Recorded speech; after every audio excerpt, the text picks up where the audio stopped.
I love comics and board games and video games and wrestling. I will never know the respect of another human, and that's fine, Dad. So let's talk about comics. Wrestling loves a shut-in, as is the graphic novel business, so of course the two industries have collaborated, and they're all really weird. And so, to borrow the shtick of a bafflingly popular hack, I'm Adam from WhatCulture.com, and here are 10 WTF moments from WWE Comics. Ugh. Number 10, Stone Cold saves a small town by blowing it up. Stone Cold Steve Austin, if his brilliantly titled 4-issue comic Stone Cold Steve Austin is anything to go by, hates crime almost as much as he hates wearing a shirt. Caught in a permanent state of toplessness and aggression, he tears through the small town of Jude River, Texas, which finds itself under siege from the criminal element. How does Mr. Austin serve his portions of vigilante justice? With a double helping of exploding helicopters, Stone Cold stunners, and his secret weapon, a bow and arrow? Apparently archery ranks just under stomping a mud hole and walking it dry in Stone Cold's list of talents. The ne'er-do-well finally corner our half-naked hero and threaten to blow up the town if he doesn't leave. Stone Cold responds by blowing up the town. Wow, bluff called.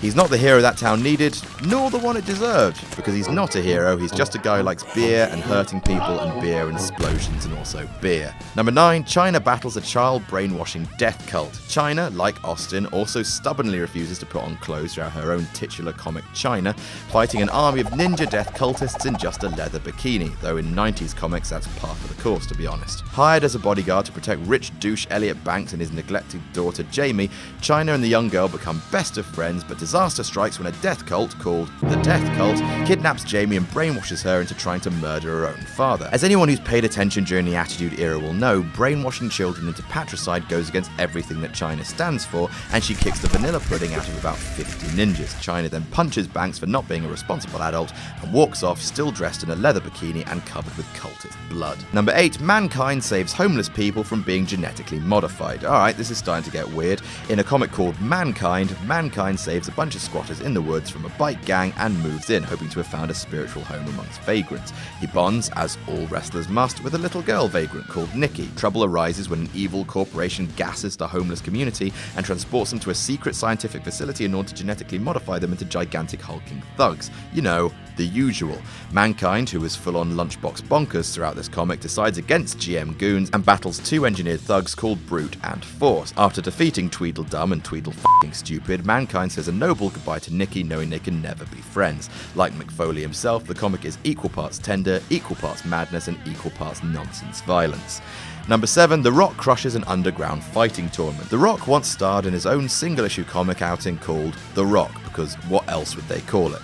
In it, Dwayne Johnson finds himself basically having to beat up everyone in Las Vegas. The Rock is attacked by goons, telling him to throw a fight. Rock doesn't know anything about any fights, so he beats them up. Apparently, some lady has been going around saying that The Rock will win an underground fighting tournament. Rock asks her about this after beating up someone pretending to be The Rock. Apparently, she lied to boost sales to the event, so The Rock decides to show up and shut the tournament down. Turns out the lady was working with the guy who sent the other guys to beat up The Rock in the first place, so everyone in the tournament tries to beat up The Rock, but The Rock beats them all up instead. If your nose is bleeding right now, don't be ashamed. As most WWE comics do, it existed solely to show off endless images of The Rock giving people the guided tour of Punchtown while saying as many of his catchphrases as the writer could squeeze into a speech bubble. Oh, and at one point, The Rock sexually harasses a waitress too, because he's the people's champion. Number 6, The Undertaker versus The Embalmer. It starts to really go off the rails here. The Undertaker's comic, called The Undertaker Keep Up, is a 10-issue gothic opera of madness, twisted mythology, and hellfire.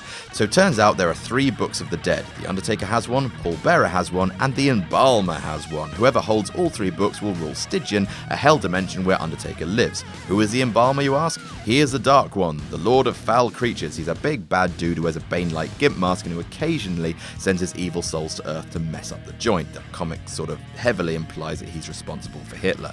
The Undertaker, with the help of Kane and his sometimes traitorous half-sister Jezebel, takes on the forces of darkness with Taker tombstoning demons in flaming wrestling rings until their heads pop like melons. Honestly, it's mad. The whole thing reads like a cocaine addict describing their favourite issue of Spawn whilst hooked to a car battery. But it's not just the Embalmer that The Undertaker fights, it's Paul Bearer too, and he deserves an entry all to himself. Number 5, in WWE Comics, Paul Bearer is a rapist and attempted child murderer.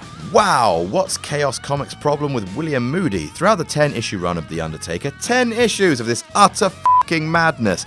Paul Bearer comes across as the worst person that there has ever been. First of all, he's responsible for the rape of Jezebel's mother in a scene that is unspeakably uncomfortable to read today. Second, he's a demonic lord with supernatural fire-based powers who also has the ability to physically absorb books. Finally, in a Halloween edition of the comic, he attempts to murder 2 young boys who dare to trick-or-treat him in his huge house full of coffins. Rest in peace, Paul. Number 4, Ultimate Warrior writes his own comic of utter raving lunacy. Now, we've already covered this comic in the Things to Forget About the Ultimate Warrior video, so I'm just going to read you some more of the bafflingly shit comic Warrior.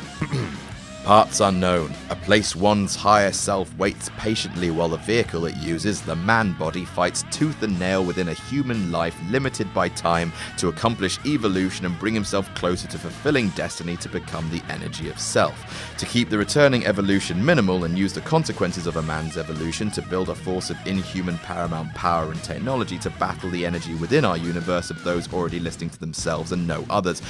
Fuck me! Fuck me, that's bad. Number 3, Titan City. WWE Superstars is a comic written by Mick Foley. That's right, kids, Mick Foley. As wonderful as Mickles is, a comics writer, he is not. The first storyline is called Money in the Bank and it takes place in Titan City, a huge city home to WWE Superstars. Imagine Suplex City, but then someone taking that idea and running with it for 90 pages. Everyone in the locker room gets a mention, the authority of the secret overlords who run the city, Alberto Del Rio and Randy Orton are both running for the DA's office, CM Punk is an anarchist trying to stage a Take Back the City rally, Christian is a cop, John Cena is an ex-cop framed for a crime he didn't commit, Zeb Coulter's the prison warden with his corrupt cop lackeys Swagger and Cesaro, AJ Lee is a duplicitous femme fatale, Daniel Bryan is a V for Vendetta style vigilante spray painting the word yes all over town, Dolph Ziggler's a private eye, the Shield are hired guns, and for some baffling reason, Hornswoggle and the Great Khali are a criminal double act, because sure, there are so many things happening it makes your head spin. And basically the plot is, there's a briefcase out in the city with $10 million in it and everyone's double-crossing each other to get it. Eventually it's revealed to be hidden in a ceiling and people have to climb a ladder to retrieve the money in the bank. Ha ha ha. Best thing is, this story was only published in 2014. Good to know that madness doesn't wear out in time. Number 2, The Hangover WWE style. The second story of WWE Superstars, we're still on this, is somehow more realistic, yet even stranger. CM Punk, Rey Mysterio, Daniel Bryan and Hornswoggle, he's the lead character this time around, wake up to find themselves in hot water. Apparently they've just ruined an episode of Monday Night Raw and Vince is about to fire their asses. One of the divas is covered in gunk, the set's a mess, and there's a gorilla on the loose. It's chasing Santina Morella around. LOL. But they can't remember doing any of it. Turns out the boys drank Spiked Punch and dressed up the Big Show in a gorilla costume, attacked Ricky the Dragon Steamboat and tangled with El Torito. The way they figure all this out, Daniel Bryan remembers the whole story as a Viking tale. He recounts them battling great beasts, Big Show, a Minotaur, El Torito, and a great dragon. You know where they're going with this. And he does it all as if he's narrating Conan the Barbarian. The 4 heroes rush around backstage, piecing together fragmented nonsense clues in a bid to save their job, and it's all so strange.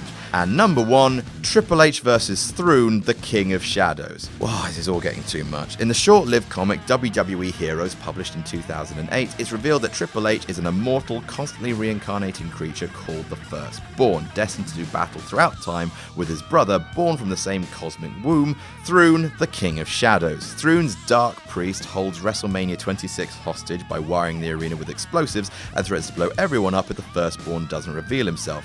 At this point, nothing can possibly be surprising or worthwhile or sane. It's all so wonderfully terrible. Finally, the Firstborn is revealed to be Triple H. Of course he is, and he and Thrune do battle as bombs go off and the arena burns down. WWE Comics has left the world with many a curious image, but 2 eternal gods crunching each other during a flaming WrestleMania has to be the cherry on the cake.